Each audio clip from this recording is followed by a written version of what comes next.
Star Citizen's Ship Showdown has been announced, and we also have Cloud Imperium Games talking about RaStar and more updates to in-game locations coming to Star Citizen Alpha 3.20. Star Citizen's Ship Showdown is returning on Monday, the 7th of August, with Cloud Imperium saying, start thinking about creative ways to champion your favourite vehicle on the community hub and social media using hashtag #SCShipShowdown. What is the Ship Showdown? It's a ship popularity contest that Cloud Imperium run each year with ships and vehicles that are currently available in-game. It's in two phases. The first phase runs for a couple of weeks and has backers posting about their favourite ships on social media. And then Cloud Imperium take the 16 most popular ones in some form, because they have to, people have been like posting cakes and things about these ships, like, I've made a cake about the Anvil Carrack. My bit of toast looks like a Mercury Star Runner. So some sort of voodoo magic goes on there. Cloud Imperium take the 16 most popular, and I think they sort of condense variants sometimes into some of the most popular or whatever. We'll sort of have to wait and see. Then there's a single elimination tournament with players basically voting on their favourite ships. So the two ships will go against each other on different days. Round 1 basically has 16 ships going 1v1 against each other. Then round 2 is 8 ships going against each other. Then the semi-finals is the final 4, and the finals is the top 2. So I think that's a couple of weeks basically of ship showdowns going on there.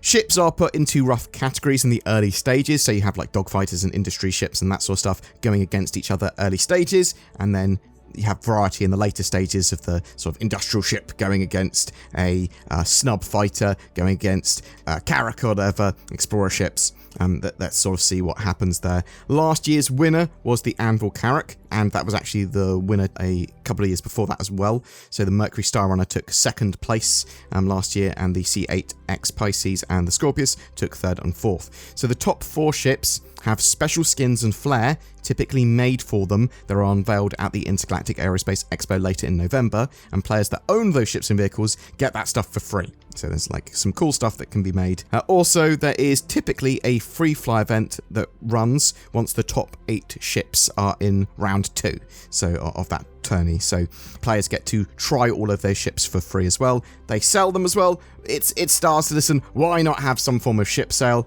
Previous years have had some more dramatic winners, with the MPUV Cargo Argo winning in 2021 through the power of memes. There is sometimes a bit of drama and salt with this. There's a lot of friendliness going on, there's a lot of banter.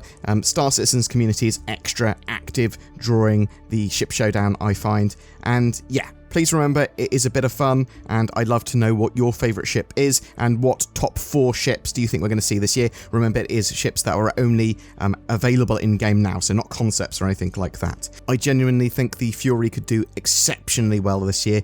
It's an absolutely fantastic little ship there.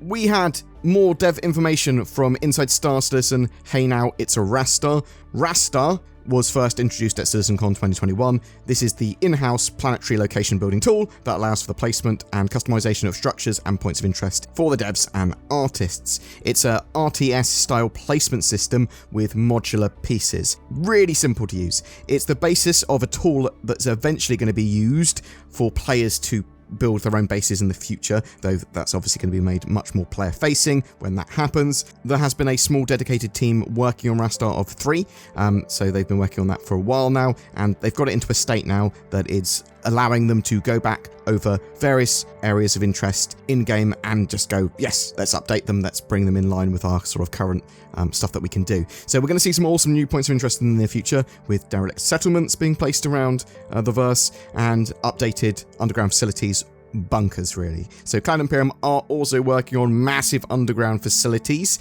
and building interiors and things like that. They showed some of this stuff off at CitizenCon, and more recently in some Inside Star Citizens and special episodes and stuff like that. But what we're talking about here with the RaStar tool that they're sort of using for 3.20 updates is bunkers. We're talking about the bunkers that we have in game right now being updated. There are 70 bunker locations in game apparently. I did not realise there were quite so many. They, however, only have a few variations. They've got 2 security facilities and 2 drug facility sort of variations. Now, with RaStar, they are going over these locations to make them look unique and bring them up to the sort of next level. It looks like they're adding new locations as well, but the old ones are getting a bit of an update too.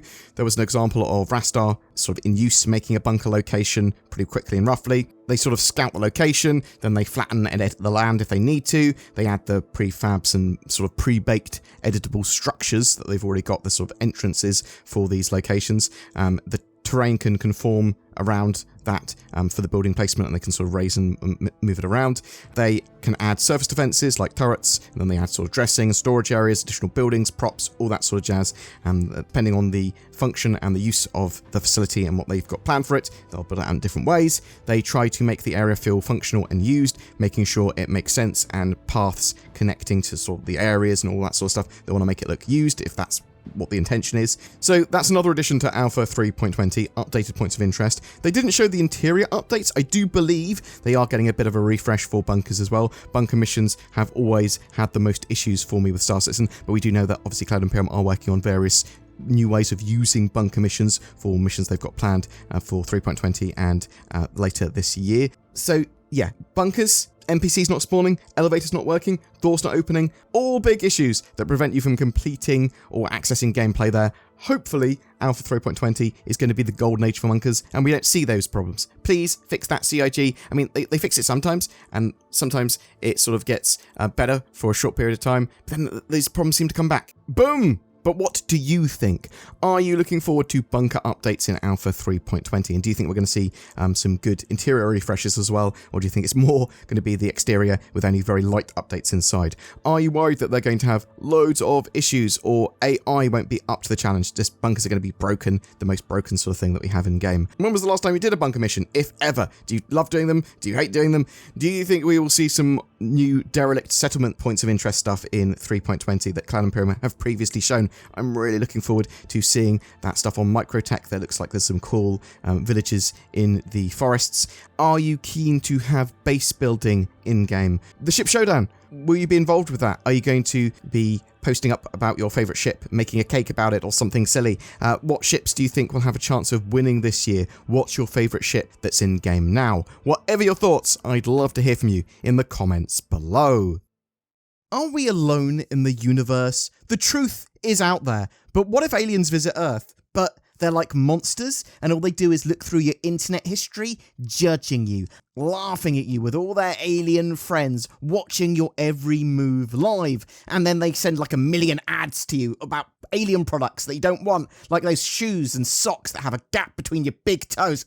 No one needs that. But what you do need is nordvpn.com/BoredGamer, which helps you prevent that happening from the more real threat of humans doing the same. It encrypts your internet connection, hides your IP address and location, it has an inbuilt ad blocker, and also helps you gain access to region-based content. You should go to nordvpn.com/BoredGamer and get a big old discount. You can also click the links below. Every month, we have a ship giveaway. For August, it's for a Crusader Mercury Star Runner with lifetime insurance. This medium-sized, well-armed cargo and data hauler is great for trying out a huge range of what Star Citizen has to offer, a perfect mission runner ship. To be in for a chance of winning, just comment on any of my videos made during the month. More details in the description below.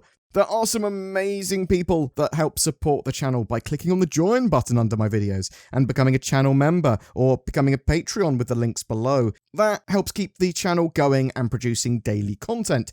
Please consider joining their ranks, but commenting, liking, subscribing, that all massively helps too. Thanks for watching to the end, and I'll see you in the verse.